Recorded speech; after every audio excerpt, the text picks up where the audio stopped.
So there's a lot of problems that are killing me. A lot of real health problems. I got the stuff with the landlord, the mold, the bullshit, the shit like that. Fucking, I can't believe this fucking shit. How the town of Rochester allows people to literally get sick and die from mold. I mean, visible. I mean, people see it with their own eyes. It's not like you can hide it. I mean, every single person I've showed the picture to literally wants to vomit first, then they even say you're going to die or get sick. And these are medical professionals, these are attorneys, these are people in the EPA. Like this, like I actually have a friend's father who works in the EPA, and yeah, I don't really know him that well, but we were able to show him at least a picture. So we got all that, but I got a 25-year-old problem that probably won't be fixed. Now, you got my mother bringing me to mental institutions, drugging me, twisting my mind, all that fucking shit, right? But you got to mention when I was homeless living in the woods. I went to mental institutions when I was living in the woods too. But I did it because I was on alcohol and I was seizing in the woods. I was suicidal while dying in the woods because I knew I might die in the morning, and sometimes I did. They scraped me off the ground and would bring me back to life. So I would die, they would bring me back to life. They'd find me at 72 degrees body temperature, not breathing, bring me back to life. Find me all cut up with cuts all over my body, bring me back to life. Find me drunk, bring me back to life.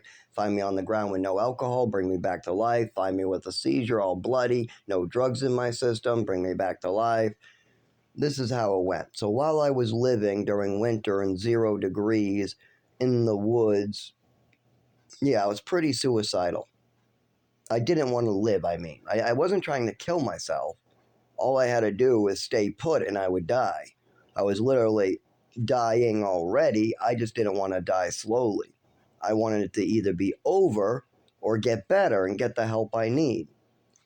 But I still believe I either want this suffering to end completely today, or I want my human and civil rights. I want to be treated like a fucking human for once.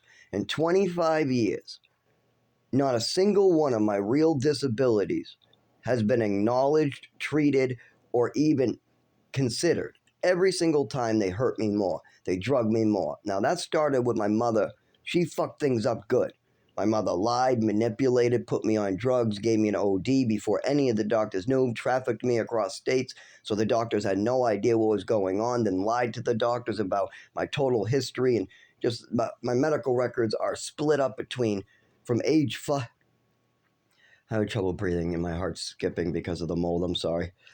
From age 5 all the way to 19, my mother must have at least 100, realistically, 29 to 40 different doctors that I have to go backtrack and get the paperwork from, and that's in at least 5 states. So you got 5, no, 1, 2, 3, 4, we'll say 4 states, 4 states. That's 4 states of records I need to get. At least 20 something to 40 doctors that my mother kept on bringing me to. Starting in Westford is the most important.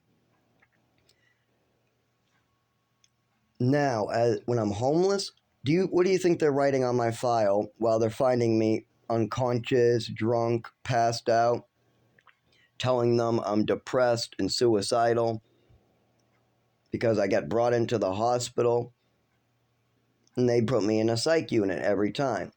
Now, that's all I knew from childhood. I know how to live in a psych unit. I mean, that's pretty much what my mother trained me for. She fucked me up good. I was the only person ever at the age of 12 in Lowell Treatment Center, what is a mental institution, to be allowed to leave the mental institution, go with the younger 5-year-olds and like 5 to 8-year-olds, and work in the class with the teacher. Nobody else, no other psycho kid in that institution was ever allowed to do that. But the doctors all circled up and agreed that this would be a good test for me, and I passed. They were so freaking amazed how well I do and how well I'm able to do. There were times where I was able to help more than the teacher. So there was a lot of stuff going on. But even back then in Lowell Treatment Center during childhood, they were clear that something was more. And it was the pills. It was the goddamn pills. You guys are drugging me like freaking crazy. And my mother is making up stories to these mental institutions, to these doctors, and she's not even going over the original illness at age 7 that is really the problem. I got ADHD. People keep on abusing me, so I have oh God, that's the seizures. PTSD, and I have anxiety because so many people have lied about me or lied to me or hurt me or tried to rape me or hit me with rulers or drugged me against my will or gave me poison without me knowing it and I get sick, or they force something onto me that causes damage to my body either then or for the rest of my life.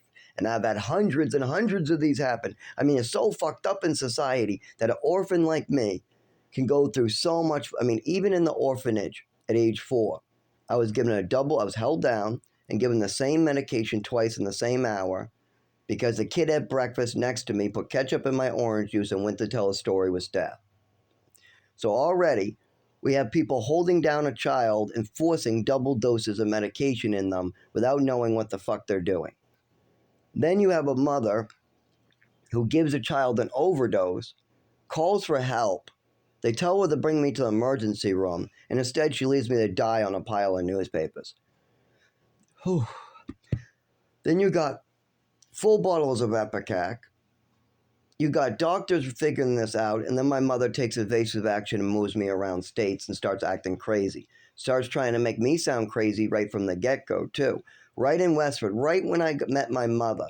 That's when all the craziness started. She started right from the get-go. He has this. He has that. He has this. He has that. See? He put a G on his medal, so he's attachment disorder. See? See? See? This was my mother's attitude. Can't we give him more pills? Can't we give him more pills? I think he needs these 3 pills. No, I think we should give him this pill. How about Zyprexa? Can we give him Zyprexa? This was my mother drugging the fucking shit out of me at age 5, 6, 7. Then she tries it in Texas, but it doesn't go so well. Then I get put in New Mexico, probably because the doctors have told her no, or she's a little worried, or I don't know what the hell she's doing. But she goes with attachment disorder bullshit. I mean, if you just stop abusing me, I'm attached to my father, and I could be attached to mom. I'm attached to plenty of women. I wanted to show my mother love too, but she just had to stop hurting me and abusing me. That's it. If my adopted mother stopped hitting me with rulers and backhands, if she would stop poisoning me on Halloween, if she would stop giving me so much medication, if she would stop lying and making up stories to establish whatever crazy mental illness she wants to make up next. And this was her projecting her own mental illness into me and also trying to get pills, because I know she was taking my Xanax on the old prescription. I also know that she took the Vicodin that the emergency room prescribed me because I was having severe migraines. So I know she was popping my pills, and I know she was keeping every single prescription that I ever had in her closet. And that was weird. Why are you keeping so many of your kids' prescriptions that are years old? Controlled substances and all. There's just too much weird stuff going on with my mother and those pills. Now, she also liked to mix my pills up until I was able to be old enough to see what was going on. Then she stopped some of these behaviors because I started to catch on and yell at her for them. Like, for instance, when she tried to have me lie to doctors about being schizophrenic. She yelled at me. She screamed at me that I had to make up stories about how action figures mean I'm schizophrenic. I said, no, I'm not doing that. I'm not lying. I'm not lying, Mom. I'm not going to twist words up for you. And she got extremely violent. And I was only a kid, so I just said no. I just said, no, that's not true. No, I have a schizophrenic kid across the hall. Playing with action figures does not make you schizophrenic. But anyways, you need medication, and I want you to repeat this to the doctor. And this wasn't the first time. Before this, she did this to me on the ride to the doctor's office a lot. At dinner, you need your medications for life. Don't ever stop taking them. But what's really funny is I used to recover really well with less medication, and I did better in the orphanage with less medication. So whenever there's less medication involved, I seem to recover.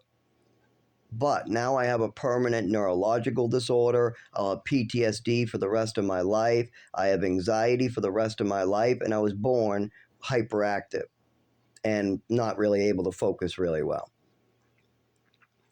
But what do you think that this fucking stupid ass psych doctors did to me and while I was homeless going into those places when I was living in the woods? They find me, scrape me up. They ask me if I'm suicidal. Of course I am. Of course I want to die. You think I'm gonna die tonight anyways? There's a good chance I'm dying anyway. So yeah, I give them an honest answer. Yeah, I'd be very happy if I died today. But it doesn't really matter because I'm dying. I mean, you just scraped me off the fucking cement, last week? And you told me I died and you brought me back? So this isn't the fucking first time. It's going to happen again. Doesn't matter if I want to die or if I don't. I'm dying. You guys are killing me. I'm fucking in the woods, disabled, not able to collect Social Security, not able to use a shelter. What do you think's going to happen to me? I'm going to fucking die. But nobody fucking cares. So this is my problem. When I go try to be honest with these doctors, when I try to go get help, what do you think they fucking do? Do you think they're actually going to work with me? Do you think they're actually going to listen to the patient and try to understand what type of shit went on? Or do you think they're going to try to drug me and do more damage to my body?